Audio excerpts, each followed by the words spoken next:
A'udzubillahi minasyaitonirrajim. Bismillahirrahmanirrahim. Assalamualaikum warahmatullahi taala wabarakatuh.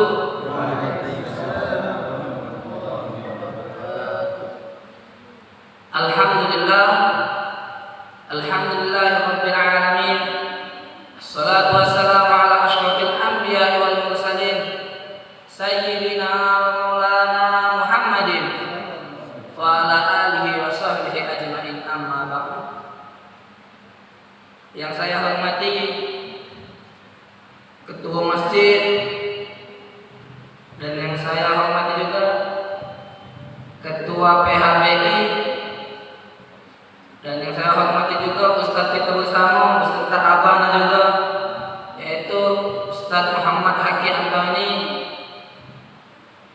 beserta seluruh hadirin yang hadir, yang mana walaupun namanya tidak bisa saya sebut ke satu persatu, akan tetapi tidak mengurangi rasa hormat saya sedikit pun. Ma'asyiral hadirin rahimakumullah.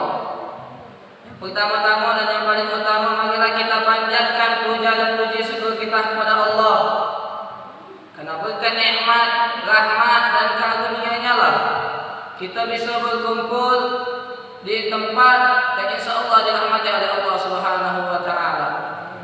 Karena hadirin, tanpa kita sadari, hadirnya kita di sini, duduknya kita di sini, secara langsung Allah Subhanahu wa taala telah memberi kepada kita tiga nikmat sekaligus.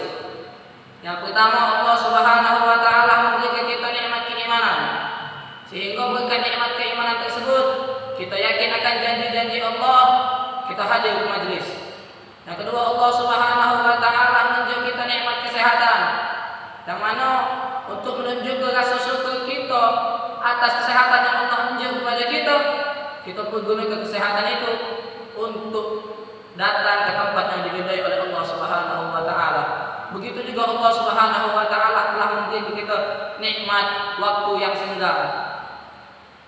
Karena tanpa adanya salah satu dari tiga nikmat tersebut, tidak mungkin kita bisa hadir ke masjid ini.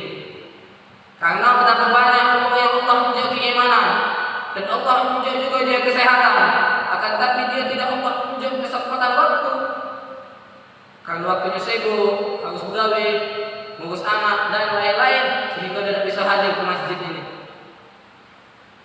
Dan berapa banyak juga orang yang Allah unjuk nikmat keimanan, terus Allah unjuk waktu yang banyak, dia bisa seandainya pengen hadir ke masjid, akan tapi dah Allah unjuk nikmat kesehatan, sehingga tidak mungkin ke dia untuk datang ke masjid. Jadi dia tidak bisa juga datang ke masjid. Dan yang ketiga, berapa banyak juga orang yang sudah Allah unjuk nikmat kesehatan, sudah Allah unjuk nikmat kesehatan, Allah juga unjuk dia nikmat waktu yang senggang, sehingga jika dia datang masjid bisa, akan tetapi sikap yang menghalangi dia tidak diunjuk oleh Allah Subhanahu wa taala nikmat keimanan. Karena dia tidak beriman, jangan dia datang ke masjid beribadah kepada Allah atau mungkin menyembah Allah beda. Ini hadirin, tiga nikmat yang sudah Allah unjuk kepada kita. Oleh karena itu, wajib bagi kita untuk mensyukuri tiga nikmat tersebut. Karena jikalau kita mensyukuri nikmat daripada nikmat-nikmatnya Allah, pasti dan pasti Allah Subhanahu wa taala akan memberikan nikmat yang lainnya juga kepada kita. Sebagaimana Allah Subhanahu wa taala berfirman dalam Al-Qur'an, "La in syakartum la azidannakum wa la in kafartum inna adzabi lasyadid," kata Allah. Jikalau kalian bersyukur atas nikmatku, maka akan aku tambah, kata Allah. Dan sebaliknya, barang siapa yang kufur akan nikmatku, sungguh azab Allah sangatlah pedih. Oleh karena itu hadirin, marilah kita bersyukur atas tiga nikmat yang sudah Allah berikan kepada kita tadi, agar nikmat kita ditambah oleh Allah Subhanahu wa taala. Bahkan selain tiga nikmat tadi, masih banyak nikmat-nikmat yang lain yang sudah Allah unjuk kepada kita, yang sudah Allah berikan kepada kita. Salah satunya ialah nikmat selain daripada nikmat tiga nikmat tersebut ialah Allah Subhanahu wa taala memberikan nikmat berupa hadir ke tamannya surga sebelum kita bisa bisa melihat surga. Sebagaimana Rasulullah sallallahu alaihi wasallam bersabda, "Idza marartum bi riyadil jannah fata'u." Qila, "Ma riyadil jannah ya Rasulullah?" Qala, "Majalisul ilm wa fi riwayah majalisul zikr." Diceritakan bahwasanya Rasulullah sallallahu alaihi wasallam pernah bersabda kepada para sahabatnya, "Wahai para sahabatku, jikalau kalian menemukan tempat dari taman-taman surga, maka hampirilah." Lalu para sahabat bingung dan bertanya, "Ya Rasulullah, tempat apa? Yang mana itu tempat bisa disebut sebagai taman daripada taman-taman surga Allah Subhanahu wa taala?" Lalu Rasulullah sallallahu alaihi wasallam menjawab, "Tempat yang bisa disebut sebagai tamannya surga apabila di tempat itu adalah tempat untuk mengingat Allah, tempat untuk mengingat Rasulullah. Jadi kita bersyukur hadirin. Karena apa? Karena tidaklah kita datang ke masjid ini kecuali kita ingat terhadap perintah Allah. Apa perintah Allah yang kita ingat? Yaitu perintah untuk melakukan salat. Yang kedua, kita juga ingat sama perintah Allah, yaitu perintah untuk menuntut ilmu dan lain sebagainya. Dan dalam riwayat lain disebutkan bahwasanya tempat yang mana tempat itu bisa disebut sebagai tamannya surga Allah Subhanahu wa taala apabila di tempat itu adalah tempat untuk mempelajari ilmu daripada ilmunya Allah. Jadi hadirin, kita harus bersyukur atau wajib bagi kita untuk mensyukuri nikmat-nikmat ini. So, berikan salam semoga tetap tercurahkan kepada junjungan kita, Nabi yang agung, yang diagung-agungkan oleh yang maha agung, Nabi yang mulia, yang dimulia-muliakan oleh yang maha mulia, Nabi yang rela mengorbankan jiwa, harta, dan raga demi tegaknya kalimat La ilaha illallah wa Muhammadur Rasulullah sallallahu alaihi wasallam. Siapa yang tidak kenal dengan beliau? Beliau adalah Nabi yang saking besar cintanya kepada umatnya, apa yang keluar dari balisannya yang mulia ketika beliau ingin wafat, yang keluar dari balisannya bukan wahai para istriku, bukan anak-anakku, akan tetapi yang keluar dari balisannya ummati, ummati, ummati, wa kaifa ummati ba'dal mauti. Umatku, umatku, umatku, dan bagaimana keadaan umatku setelah aku mati. Ini menunjukkan betapa besar cinta Rasulullah sallallahu alaihi wasallam kepada kita. Oleh karena itu, celaka bagi uang yang dia ketika disebut nama Nabi Muhammad akan tetapi dia adalah bersalawat kepada Nabi Muhammad sallallahu alaihi wasallam. Ma'asyiral hadirin rahimakumullah.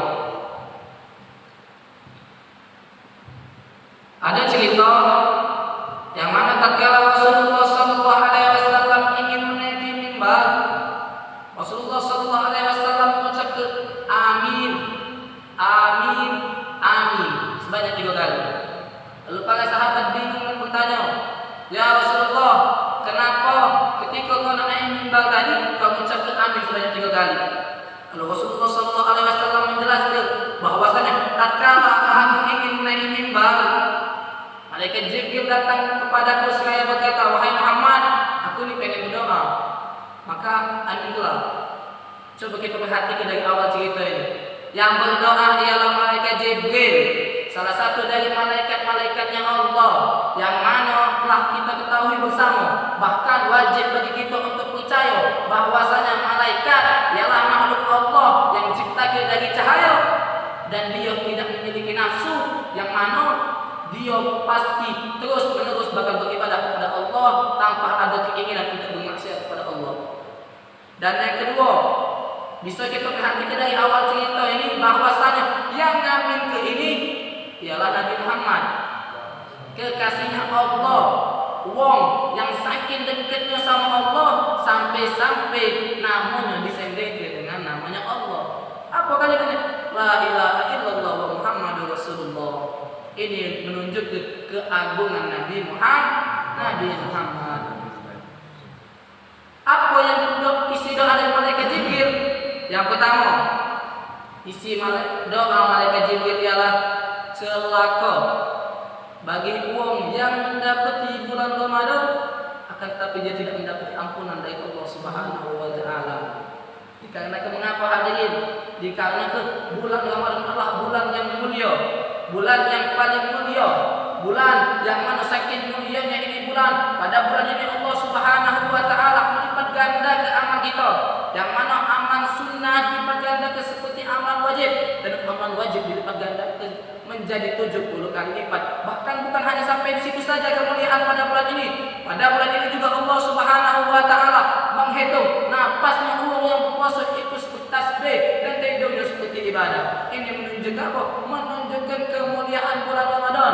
Bahkan dalam hadis disebut ke man shoma Ramadan imanan wa ihtisaban ghufira lahu ma taqaddama min dzambi.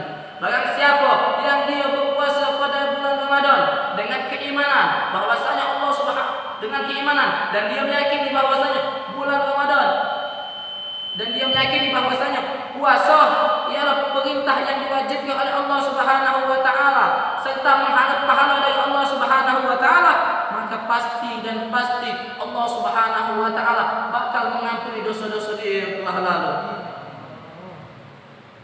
Oleh karena itu, barang siapa yang dia sudah menemukan bulan Ramadan tapi dia tidak mendapat ampunan, dia akan celaka.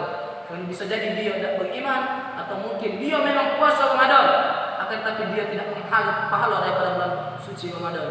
Dia berpuasa tapi tidak mengharap pahala, sehingga dia melakukan sesuatu yang bisa membatalkan pahala puasa dia. Bohong, dusta, mendomba dan lain-lain.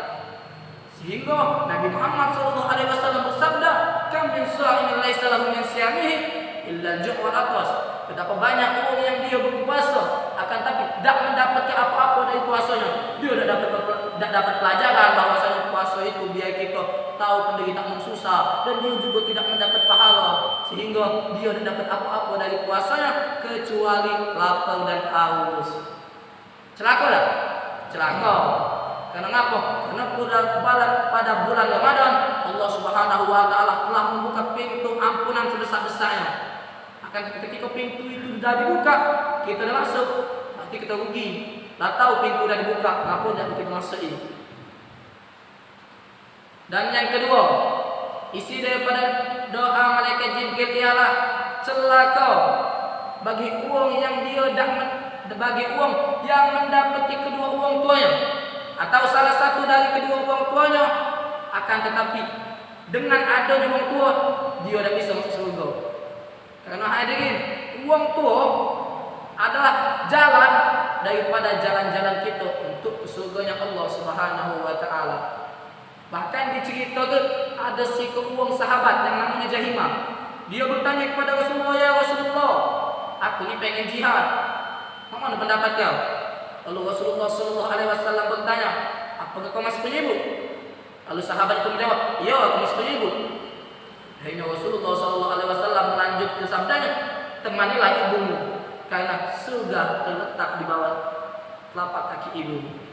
Ini menunjukkan betapa agungnya, betapa mulianya berbakti kepada orang tua. Bahkan Allah Subhanahu wa taala memerintahkan atau menetapkan perintah berbakti kepada orang tua setelah perintah untuk tidak menyekutukan Allah Subhanahu wa taala. Apa dalilnya?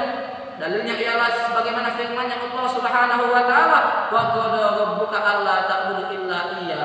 Dan Tuhanmu telah memerintahkan kepadamu untuk tidak menyekutukan Allah, untuk tidak menduakan Allah, untuk tidak syirik kepada Allah, serta berbuat baik kepada orang tua. Ini menunjukkan betapa agungnya berbakti kepada orang tua, sehingga Allah Subhanahu wa taala meletakkan perintah berbakti kepada orang tua setelah perintah untuk tidak menyekutukan Allah. Bahkan betapa banyak orang yang dia mempunyai amalan-amalan yang hebat, akan tetapi disebabkan dia tak kata rasa terima kasih sama orang tua, tak kata rasa bersyukur kepada orang tua, tak berbakti kepada orang tuanya, sehingga menyebabkan dia ujung-ujungnya celaka. Dan betapa banyak juga uang yang amalannya biasa-biasa baik, uang yang amalannya tak terlalu hebat, akan tapi dia berbakti kepada orang tua, dia ada rasa terima kasih dengan orang tuanya, sehingga Allah Subhanahu wa taala berikan kepada dia makam yang mulia. Bahkan yang lebih parahnya lagi hadirin, pada zaman sekarang banyaknya uang yang tak lagi rasa terima kasih kepada orang tuanya. Sehingga apa? Sehingga ketika orang tua dia menjadi nasihat, dia dah galak dengar ke. Orang tua dia minta tolong, dia dah galak nolong. Orang tua dia manggil, dia dah galak dengar, dan lain sebagainya. Dia sering menyakiti hati orang tuanya. Sehingga apa? Sehingga dia termasuk daripada uang-uang yang celaka. Karena jikalau dia galak bersabar sedikit baik sama orang tua dia, bersabar sedikit baik atas perilaku orang tua dia, yang namanya orang tua pasti melakukan sesuatu yang terbaik untuk anaknya. Akan tapi berhubung anaknya hati masih kotor, dia seuzon dengan orang tuanya, ay bapak aku ni CN, ay bapak aku tak juga tapi tak CN ini. Sehingga apa? Sehingga dia tidak bisa bersabar atas tindakan orang tuanya. Oleh karena itu hadirin, marilah kita berbakti kepada orang tua dengan cara apa? Dengan cara menghormati mereka, nurut atas perintah mereka selagi itu baik. Tapi kalau jahat, jangan dituruti. Kalau itu maksiat, jangan dituruti. Karena apa? Karena dekati ketaatan atau dekati keberbaktian terhadap sesuatu, terhadap tidak ada ketaatan terhadap sesuatu yang diharamkan oleh Allah Subhanahu wa taala. Terus cara kita berbakti kepada orang tua kita, jikalau dia sedang meninggal, cukup kita doakan dia. Karena barang siapa yang dia tidak galak mendoakan orang tuanya, maka rezeki dia di dunia bakal diputuskan oleh Allah Subhanahu wa taala. Idza taqal abdu du'a lil walidayhi fa innahu yanqati'u 'ala al-walidi rizqu fid dunya. Apabila seorang hamba meninggal atau tidak galak berdoa untuk kedua orang tuanya, maka bakal diputus ke rezeki dia di dunia. Masyiral hadirin yarhamni wa yarhamukumullah. Isi doa malaikat Jibril yang ketiga ialah celaka bagi uang yang ketika disebut ke nama Nabi Muhammad, akan tetapi dia tak galak berselawat kepada Nabi Muhammad. Oleh karena itu hadirin, kita ringankan lidah kita. Untuk apa? Untuk berselawat kepada Nabi Muhammad. Ketika disebut ke nama Nabi Muhammad, kita jawab Allahumma salli wa sallim wa barik alaihi. Agar apa? Agar kita tidak menjadi uang yang celaka. Kenapa celaka? Karena uang tersebut tidak galak mematuhi perintah Allah, yang mana Allah Subhanahu wa taala telah jelas memerintahkan dalam Al-Qur'an, innallaha wa malaikatahu yusholluna 'alan nabi ya ayyuhalladzina amanu shallu 'alaihi wa sallimu taslima. Sungguhnya Allah Subhanahu wa taala, Allah dan para malaikatnya juga telah bersalawat kepada Nabi Muhammad. Ini kita perhatikan hadirin. Allah Subhanahu wa taala memerintahkan zakat. Kita dah. Allah Subhanahu wa taala memerintahkan kita untuk zakat. Allah tidak bayar zakat. Allah Subhanahu wa taala memerintahkan kita haji. Allah tidak haji. Allah Subhanahu wa taala memerintahkan kita salat. Allah Subhanahu wa taala tidak salat. Akan tetapi Allah Subhanahu wa taala memerintahkan kita salawat kepada Nabi Muhammad, dan Allah serta para malaikatnya juga bersalawat kepada Nabi Muhammad. Ya ayyuhalladzina amanu shallu 'alaihi wa taslima. Oleh karena itu wahai orang yang beriman, bersalawatlah kalian kepada Nabi Muhammad dan ucapkanlah salam penghormatan. Oleh karena itu dari ayat ini para ulama menjelaskan bahwasanya setidaknya minimal ada 4 keburukan yang ditetapkan bagi uang yang tidak galak bersalawat kepada Nabi Muhammad SAW. Keburukan yang pertama, dia bakal menjadi uang yang celaka. Sebagaimana sabdanya Nabi Muhammad SAW, "Man zukirtu indahu fala yusalli alayya faqad syaki." Barang siapa yang ketika disebutkan namaku di hadapannya atau di sisinya, kata Nabi Muhammad, akan tetapi dia tidak galak bersalawat kepadaku, maka dia pasti celaka. Dikarenakan apa?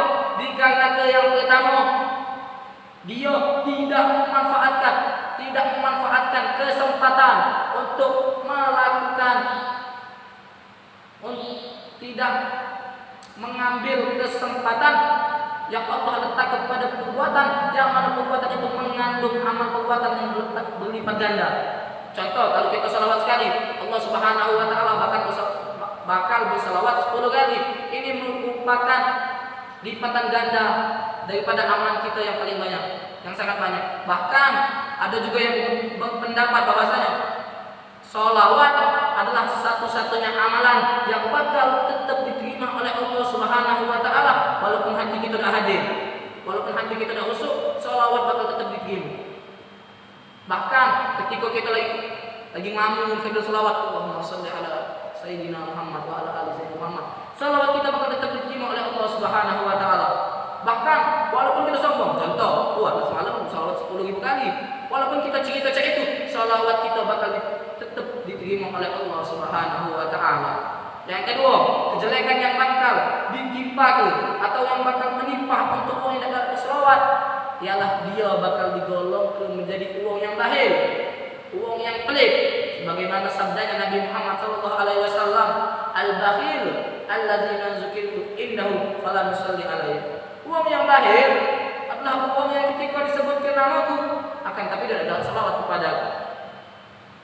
Jadi kita musuh hadirin, ketika ada orang mengucap nama Nabi Muhammad, kita berselawat, kita harus bersyukur. Kenapa? Secara tidak langsung kita sudah terbebas daripada sifat bakhil, yang mana saking jeleknya sifat bakhil sampai Rasulullah sallallahu alaihi wasallam bersabda, al-bakhil ba'idun minallah, ba'idun minan nas, ba'idun minal jannah, ba'idun minan nar. Wong yang bakhil dia pasti jauh dari Allah.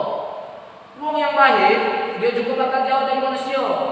Dan orang yang bakhil dia jauh dari Allah, maka dia pasti jauh juga dari neraka, dari surga.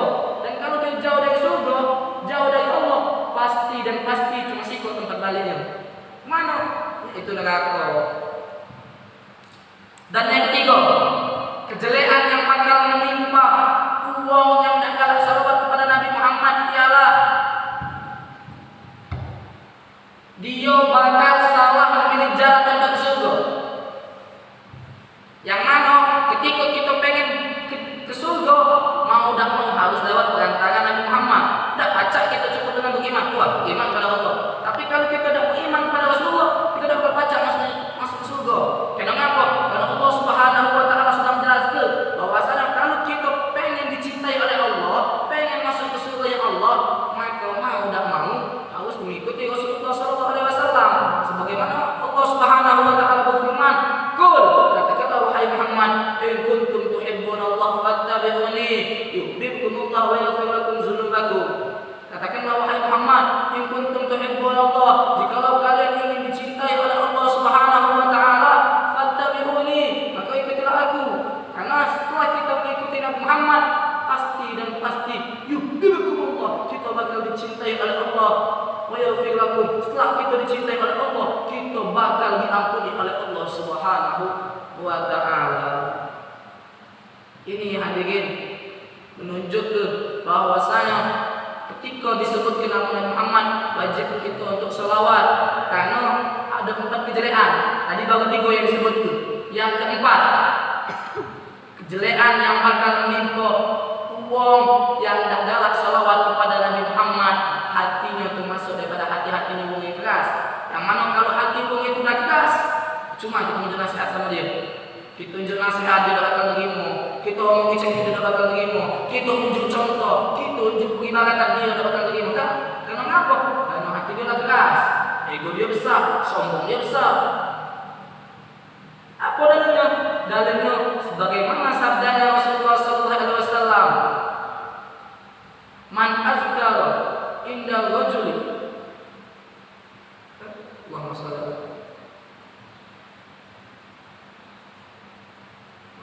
minal jafai an azkura inda rajuli fala yusalli alaihi. Termasuk daripada ciri kerasnya hati seorang, ciri bahwasanya hati orang itu keras ialah ketika disebutkan nama Nabi Muhammad SAW, akan tetapi dia adalah bersalawat kepada Nabi Muhammad SAW. Jadi hadirin, kalau kita pengen nasihati wong, kita ucap dulu salawat, Allahumma sholli ala Muhammad. Kalau dia jawab, kita nasihat. Kenapa? Hati dia keras. Kalau hati dia keras, insya Allah bakal lagi mau nasihat kita. Akan tetapi kalau wong itu pengen kita nasihati, kita ucap Allahumma sholli ala Muhammad, dia udah gak jawab, Terus kita nyusikan Allahumma sholli ala sayyidina Muhammad. Dia enggak jawab lagi. Allahumma sholli ala sayyidina Muhammad. Masih dia enggak jawab, sudah. Dosanya nasihat. Ngapa? Sudah di hatinya keras. Akan tapi kalau kita pengen nasihat, akan tapi berhubung kita ada kewajiban untuk nasihat, kita tunjuk nasihat secukupnya we. Jangan terlalu berlebihan. Karena ngapa? Karena hati dia terlalu keras. Ditakut ketika kita menunjuk nasihat yang berlebihan, jangan kayak gini. Dia bakal ngomong kita dari belakang. Tidak itu takut apa? Ngapa? Hatinya lo keras. Tapi tunjuk nasihat secukupnya we. Oh salat, oh ini, dan lain sebagainya. Masyaallah hadirin, yarhamni wa yarhamukumullah. Mungkin hanya sampai sini saja yang bisa saya sampaikan. Kesimpulannya, marilah kita menjadi uang yang beruntung, yaitu uang yang memanfaatkan kesempatan untuk mendapatkan limpahan amal kebaikan serta beradab terhadap sesuatu yang dimuliakan oleh Allah Subhanahu wa taala. Karena orang siapa yang dia tidak menghargai sesuatu yang dimuliakan oleh Allah serta lalai dalam memanfaatkan kesempatan untuk mendapatkan limpahan amal kebaikan,